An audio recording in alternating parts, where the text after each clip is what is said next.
Alright, hey you guys, this is TsubakiSwagg and I'm coming to you with my review of Tokyo Ghoul Route A, episode 5, Rift, and this episode, it went down. Oh my gosh. Oh my gosh, we finally got to see some Centipede, but I don't know, like, the way they did it in this episode, it was freaking awesome. Like, the whole Kaneki fighting was amazing. Fighting Shinohara was freaking amazing. And oh my gosh, let me just fangirl a little bit about Suzuya. Suzuya went off in this episode. Like, I felt bad for Nishiro and Corona because Suzuya is ruthless, and oh my god, that is why Suzuya has become like one of my favorite characters in this show as a whole. Like Tokyo Ghoul and Tokyo Ghoul Route A, just he is freaking amazing.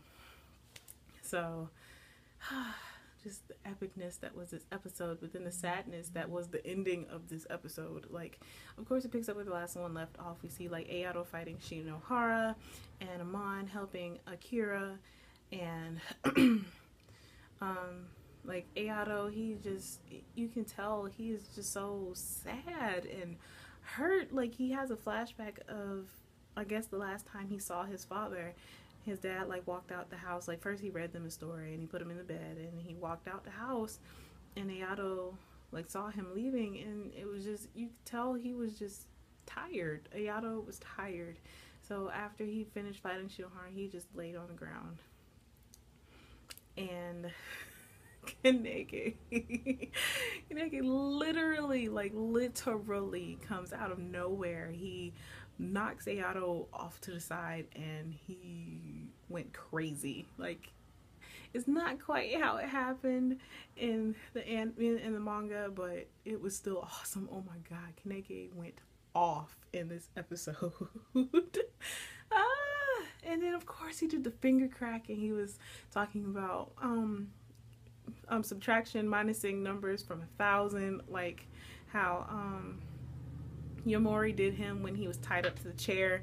This whole part was amazing, but I mean, it was so anticlimactic, and I'll get to that in a minute. But just this part, and then there was a part there was no possible way that he got over there that fast, because he was fighting Shinohara, and first Shinohara was like holding his own, and then Kaneki just went freaking crazy, and Shinohara was like, "You are the first Ghoul you're not the first Ghoul I've met, but you are definitely the craziest." And Kaneki just went off after that, and oh my god, and then he grew like more Kagune, and it was just, oh my gosh, I really just was not prepared for the awesomeness that was this episode.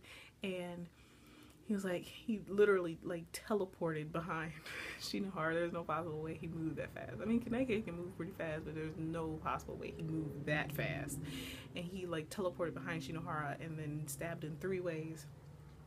So it looks like things aren't looking real good for Shinohara, but it wasn't even supposed to end this way. Because like in the manga, Shinohara wasn't supposed to get messed up by Kaneki. He was supposed to get messed up by the owl the second time they fought them. But, I mean, I'm not going to comment on that one. But then also, like, back to Suzuya and the Krona and Nashiro fight. Oh my gosh. Like, they have like a little flashback of Suzuya when all of them were in school, and Nashiro and Krona and another girl named Shizuku. All 3 of them wanted to be investigators, and they were listening to like a lecture from Amon, and it was back when he was like a little kid, like he had his hair spiked up and everything, and they were like, "We all want to become investigators, blah blah blah." And then Shizuku died, and Nashiro and Corona were at her grave. They went to her funeral, and when they were walking back, they saw Suzuya, whom his name was Ri before they changed his name. The CCG changed his name, and they were talking to him, and he was pretty much like, "I really don't see any point in going to her funeral. She just died, didn't she? I mean, there's death everywhere, so he was pretty much saying, what's so significant about her dying?" And they all were like up in arms about it and blah blah blah. But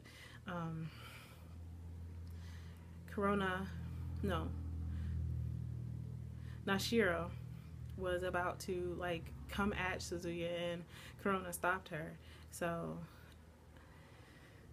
then they go back to fighting, and Suzuki just went off on Corona. Like, Suzuki is freaking awesome, especially with those daggers. Like, just with his weapon, he's freaking amazing, and with his daggers, he's even more awesome. Suzuki is like, I can't fangirl enough about this episode, but Suzuki went off in this episode, and he messed Corona up, and then he slashed Nashiro across the chest, and it was just, oh my god, it was just freaking amazing. And of course, like, Suzuki was like, I'm going to take away the thing most precious to you, and then I'm going to take your life. And he tried to kill Nashiro, but it didn't work out. Corona saved her and ran away. And then at that point, Amon was carrying Akira down the hall, telling her that maybe when reinforcements come, she'll be able to get help, blah, blah, blah. So he saw them, like, sitting in the corner, and they recognized each other. Like, Corona and Amon made eye contact, and Akira was like, ghouls, but they ran away. And Amon was like, are they humans becoming ghouls? That's not possible. And he was getting angry and upset, and then he happened upon the fight between Shinohara and Kaneki. And at that point, it wasn't even a fight, but the CCG, they had dropped like RC gas, and Kaneki was still going off. So I honestly feel like if they hadn't dropped the RC gas, Amon and Akira probably would have been dead too. Well, I mean, not saying that Shinohara's dead, because we honestly don't know. They don't even show it in the episode if Shinohara is dead at this point. So Amon, he's so angry. Like, he recognizes Kaneki, and he was like, eye patch, and it was just a whole lot of stuff.